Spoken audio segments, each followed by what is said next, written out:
बांग्लादेश की सियासत पिछले कुछ दिनों से गरमाई हुई है। वहां की प्रधानमंत्री शेख हसीना भारत की शरण में हैं और इंतजार कर रही हैं कि कोई देश उन्हें अपने पास बुला ले, शरण दे दे।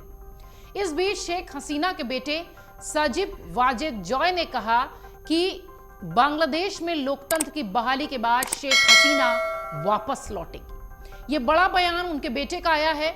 उन लोगों के लिए भी ये बड़ा बयान है जो कि शेख हसीना को गद्दी से हटाकर उन्हें देश छोड़ने पर मजबूर कर रहे हैं। साजिब ने बांग्लादेश में जारी हिंसा और अराजकता के लिए पाकिस्तान की खुफिया एजेंसी आईएसआई को जिम्मेदार बताया। जॉय ने कहा कि शेख हसीना निश्चित रूप से बांग्लादेश वापसी करेंगी, लेकिन अभी यह तय नहीं है कि वो एक्टिव राजनेता के रूप में लौटेंगी या फिर रिटायर पॉलिटिशियन के रूप। साजिब ने कहा कि शेख मुजीब के परिवार के सदस्य न तो अपने लोगों को छोड़ेंगे और न ही संकटग्रस्त आवामी लीग को। साजिब ने अपनी मां की सुरक्षा के लिए प्रधानमंत्री नरेंद्र मोदी का आभार जताया। बांग्लादेश में लोकतंत्र की बहाली के लिए अंतर्राष्ट्रीय स्तर पर आम राय बनाने के लिए भारत से दबाव बनाने की भी अपील की। साजिब वाजिद ने अपने हालिया बयान में कहा था कि शेख हसीना बांग्लादेश वापस नहीं लौटेंगी। हालांकि अब उनका बयान उल्टा है, जस्ट उल्टा बयान उनका है। वो ये कह रहे हैं कि शेख हसीना वापसी करेंगी, हाँ अब पॉलिटिशियन के रूप में करेंगी, एक्टिव पॉलिटिशियन या फिर रिटायर पॉलिटिशियन, ये तो आने वाला वक्त बताएगा।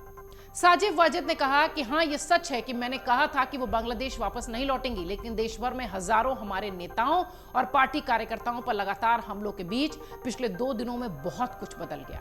अब हम अपने लोगों को सुरक्षित रखने के लिए जो भी करना पड़ेगा करेंगे, हम उन्हें अकेला नहीं छोड़ेंगे।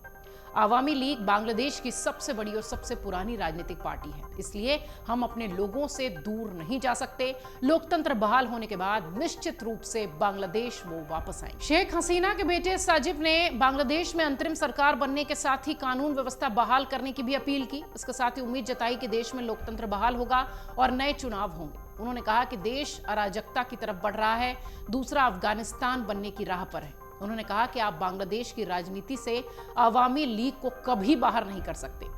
उनके व्यक्तिगत विचार चाहे जो भी हो, यहाँ साहिब का जो संदर्भ था वो मोहम्मद यूनुस से था, जो कि इस अंतरिम सरकार की अब कमान संभालते हुए दिखाई पड़ेंगे। उन्होंने उनके संदर्भ में कहा कि एकता की सरकार चाहते हैं और आगे बढ़ना चाहते हैं तथा अतीत को, गलतियों को भविष्य पर हावी नहीं होने देना चाहते हैं।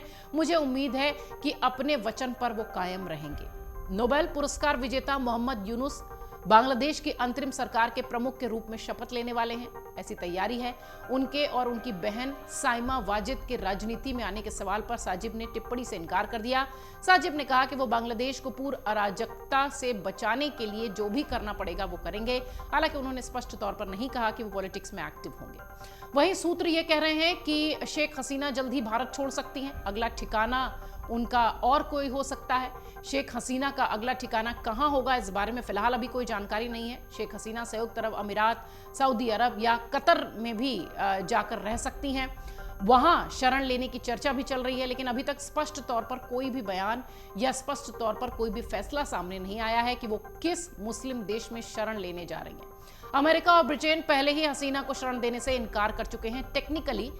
इस बीच शेख हसीना के बेटे साजिब वाजिद का ये बयान कि बांग्लादेश में लोकतंत्र बहाल होते ही उनकी मां अपने देश लौट जाएंगी। उन्होंने कहा कि उनके देश में अशांति फैलाने में पाकिस्तान की खुफिया एजेंसी का हाथ है। पीटीआई के साथ एक विशेष साक्षात्कार में, एक विशेष इंटरव्यू में साजिब ने कहा कि हालांकि 76 वर्षीय हसीना निश्चित रूप बांग्लादेश लौटेंगी, लेकिन अभी यह तय नहीं है कि वो सेवानिवृत्त नेता के रूप में लौटेंगे या फिर सक्रिय नेता के रूप में। शेख हसीना के बेटे ने यह बड़ा दावा किया है तब जबकि शेख हसीना को तख्ता पलट के बाद अपना देश छोड़कर आना पड़ा है। भारत ने फिलहाल उनको अपने यहाँ जगह दी है। अब वो इस इंतजार में है कि कौन सा देश उन्हें शरण देगा। उस बीच उनके बेटे का ये बयान वाकई में बांग्लादेश की सियासत में और शेख हसीना के राजनीतिक भविष्य में बड़ा एक बयान माना जा सकता है। अगर आप ये वीडियो YouTube पर देख रहे हैं तो हमारे चैनल को सब्सक्राइब करें और बेल आइकन को दबाना ना भूलें। अगर आप Facebook पर ये वीडियो देख रहे हैं तो हमारे पेज को लाइक करें।